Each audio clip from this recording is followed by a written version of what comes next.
सर्वप्रथम मां शारदे को नमन, मंच को नमन, सामने बैठे हुए मेरे जितने भी अतिथिगण, जितने भी कविगण और जितने भी श्रोता हैं, सबको मेरी प्यार भरी राम राम साहब।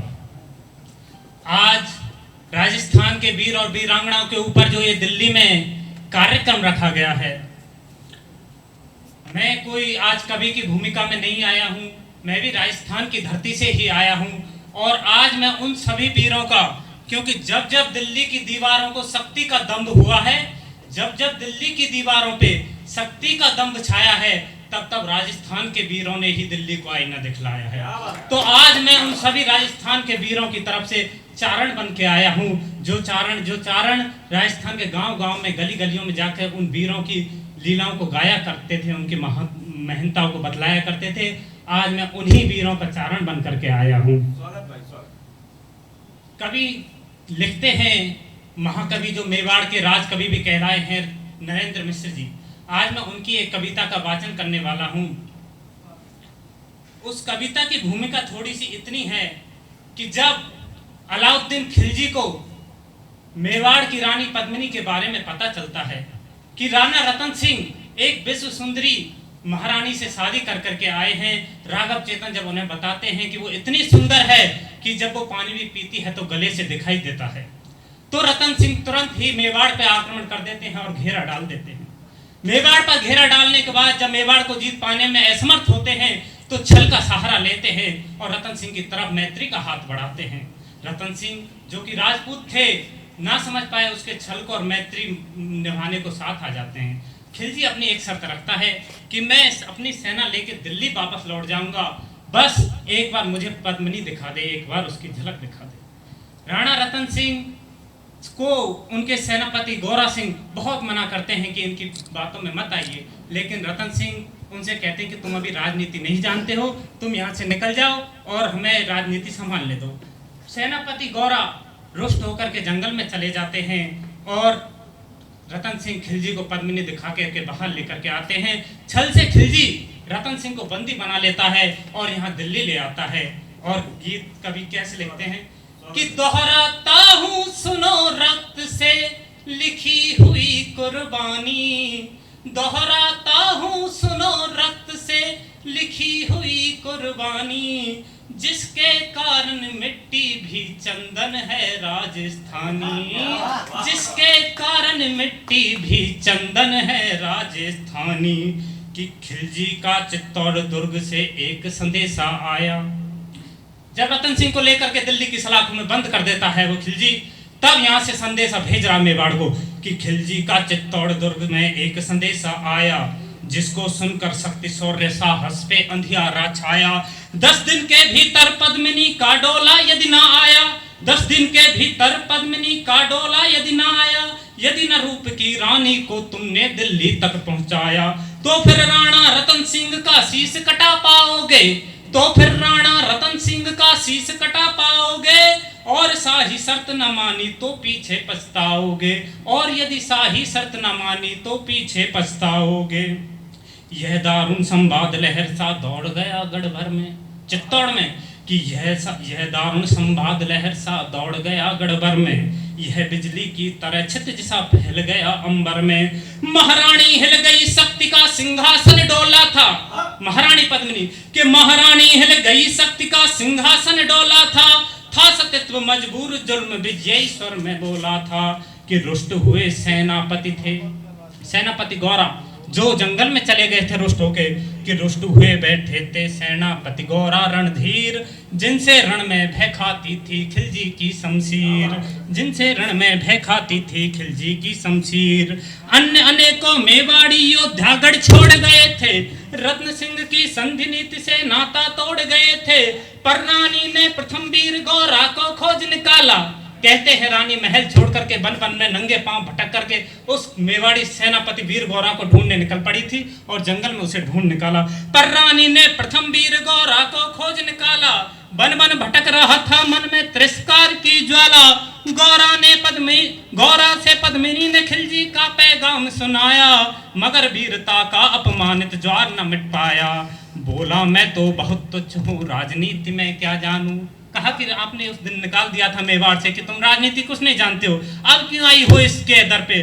कि बोला मैं तो बहुत तुच्छ हूँ, राजनीति क्या जानूं, निर्वासित हूँ राजमुकुट की हट कैसे पहचानूं।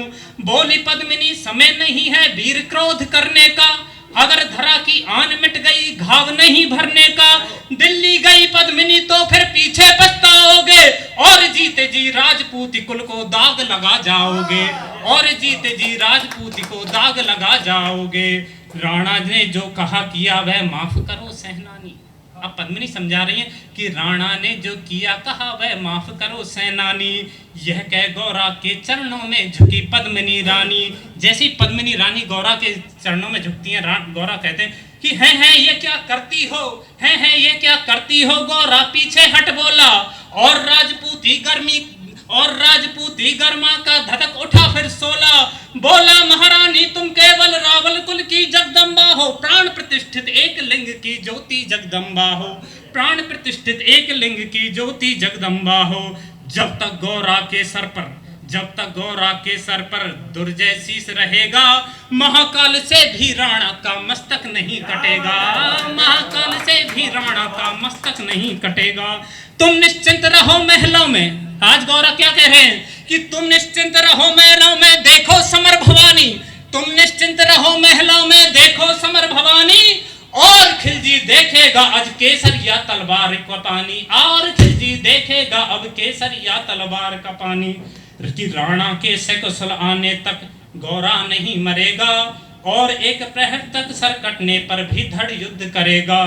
एक लिंग की शपथ महाराणा वापस आएंगे, और उन्हें महाप्रलय के घोर प्रबंधन भी न रोक पाएंगे।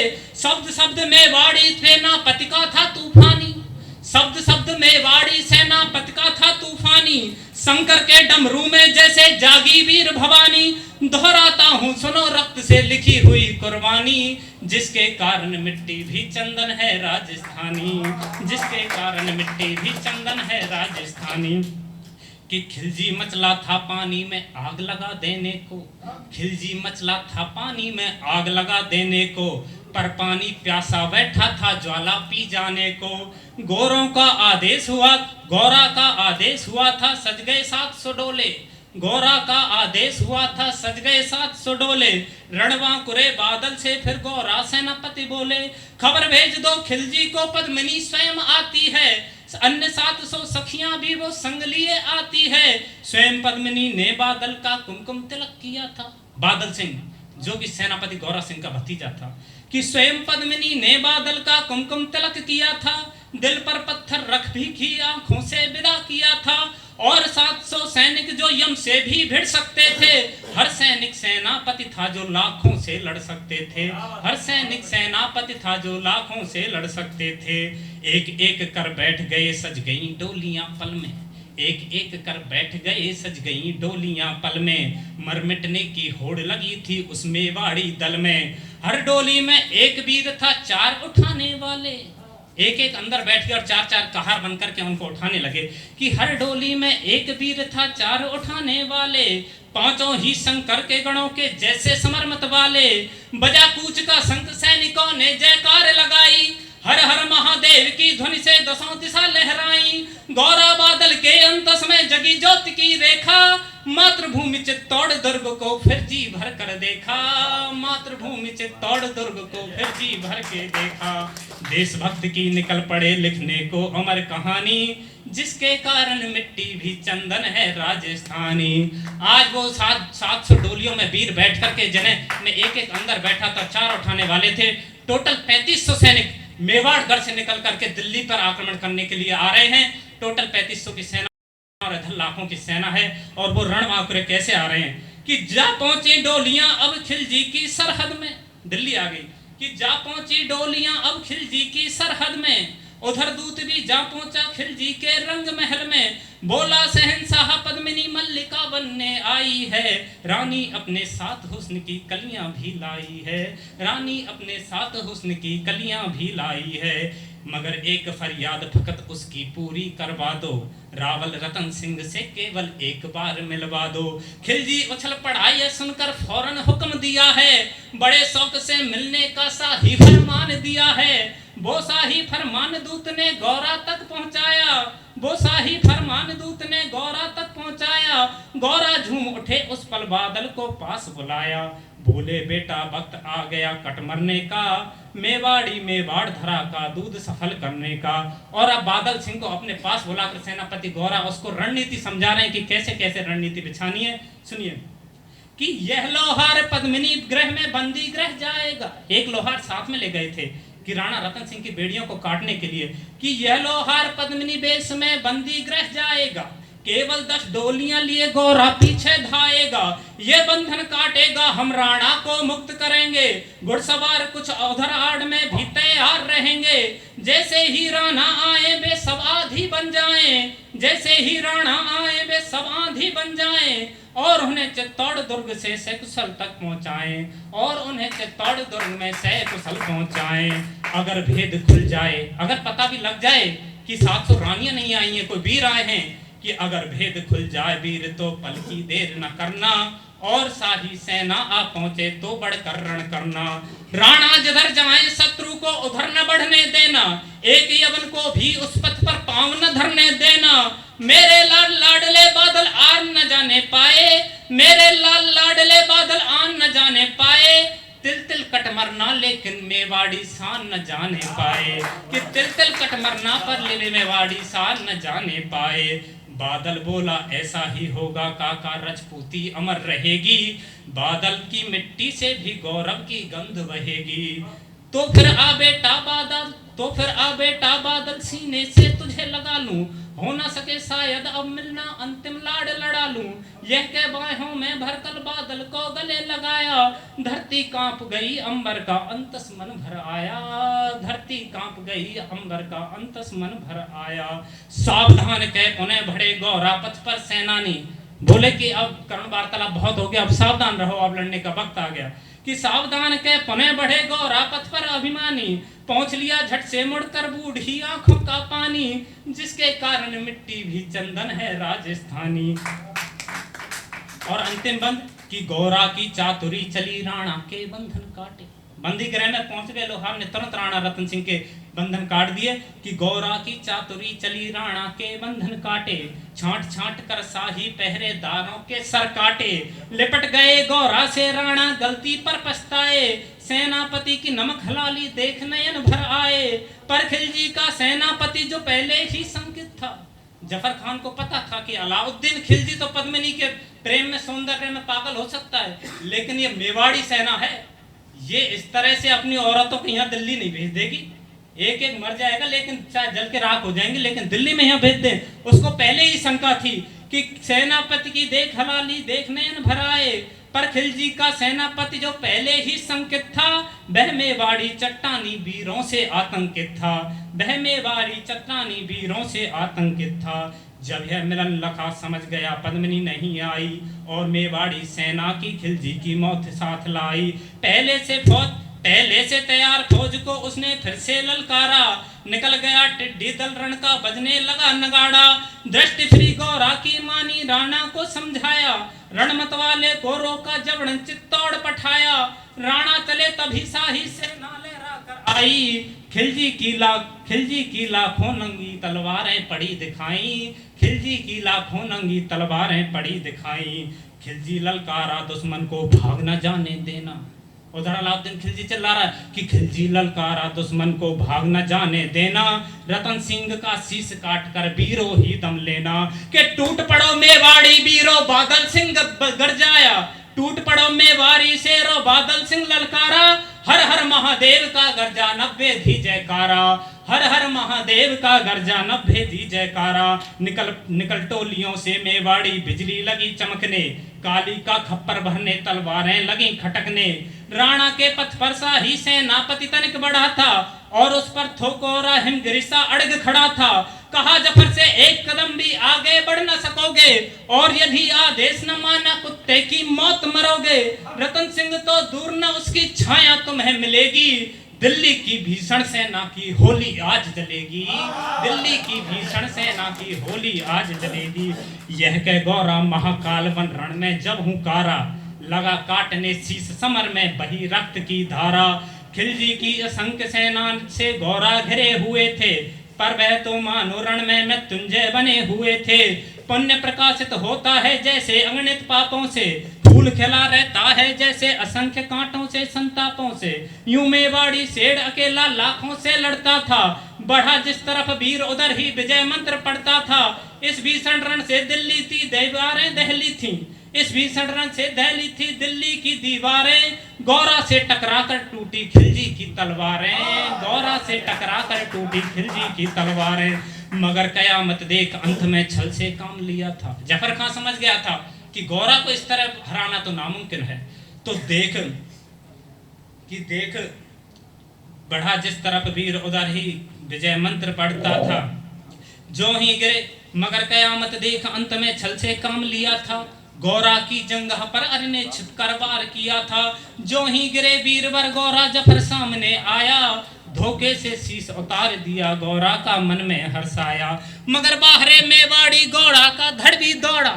जफर खान ने जब गौरा का शीश काट दिया, मगर बाहरे मेवाड़ी गौरा का धड़ भी दौड़ा। किया जफर पे बार के जैसे सिर पर पड़ा हथौड़ा। एक बार में ही शाही सेनापति चीर दिया था, जफर मोहम्मद को केवल धड़ ने निर्जीव किया था।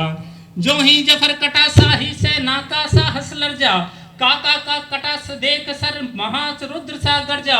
अरे कायरो नीच बामड़ो छल से रण करते हो, किस बूते पर जमा मर्द बनने का दम भरते हो। यह कहकर बादल उस क्षण बिजली बनकर टूटा था, मानो अंबर से धरती पर अग्निसरा छूटा था। ज्वालामुखी फूटा हो जैसे दरिया हो तूफानी, सदियों दोहराएंगी बादल की रणरंग कहानी, सदियों दोहराएंगी उस बादल की रणरंग कहानी। अरे का भाला लगा पेट में आते निकल पड़ी थी, और जख्मी बादल पर लाखों तलवारें खिंची खड़ी थीं। कसकर बांध लिया आंतों को केसरिया पगड़ी से। ये शायद बहुत कम लोग जानते हैं, यहाँ लोग केवल शायद जौहर के बारे में ही जानते होंगे, लेकिन उसे जौहर नहीं संपूर्णता को साका कहा जाता है। क्योंकि जब औरतें जल जौहर या अग्नि जौहर करती थी, तो वहाँ के जो वीर सैनिक थे वो अपने सर पर केसरिया साफा बांध करके लड़ने जाते थे। जब दोनों वीर गति को प्राप्त हो जाते थे, उस घटना को साका कहा जाता था।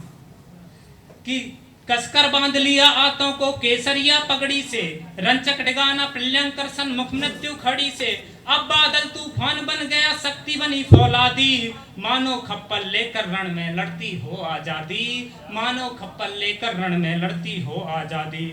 उधर वीरवर गौड़ा का धड़ अर्जल काट रहा था, और इधर बादल लाशों से भूतल पाट रहा था। आगे पीछे दाएं बाएं जमकर लड़ी लड़ाई, उस क्षण समर भूमि में लाखों बादल बादल पड़े दिखाई। मगर हुआ परिणाम अंत में वही कि जो होना था, उनको तो कण कण अरियों के सोने से धोना था।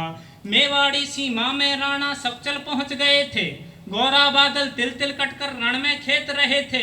एक एक कर मिटे सभी मेवाड़ी वीर सिपाही, रतन सिंह पर लेकिन रंचक आंच न आने पाई।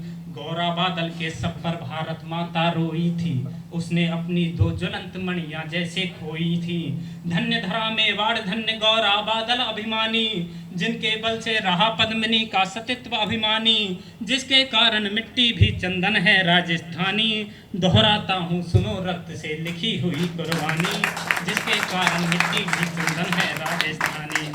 धन्यवाद। यहाँ के लोग सिर्फ मेवाड़ में हुए एक ही जौहर या साके जो कि रतन सिंह और पद्मिनी का हुआ है, उसी के बारे में जानते हैं। लेकिन यदि राजस्थान की हर रियासत में जाएं, चाहे वह रणथंभौर का राणा हम्मीर देव चौहान हो, मेवाड़ में भी 3-3 साके हो चुके हैं। चाहे वे सिवाना हो, चाहे वे जालौर हो, चाहे वे जैसलमेर के 2.5 साके हों।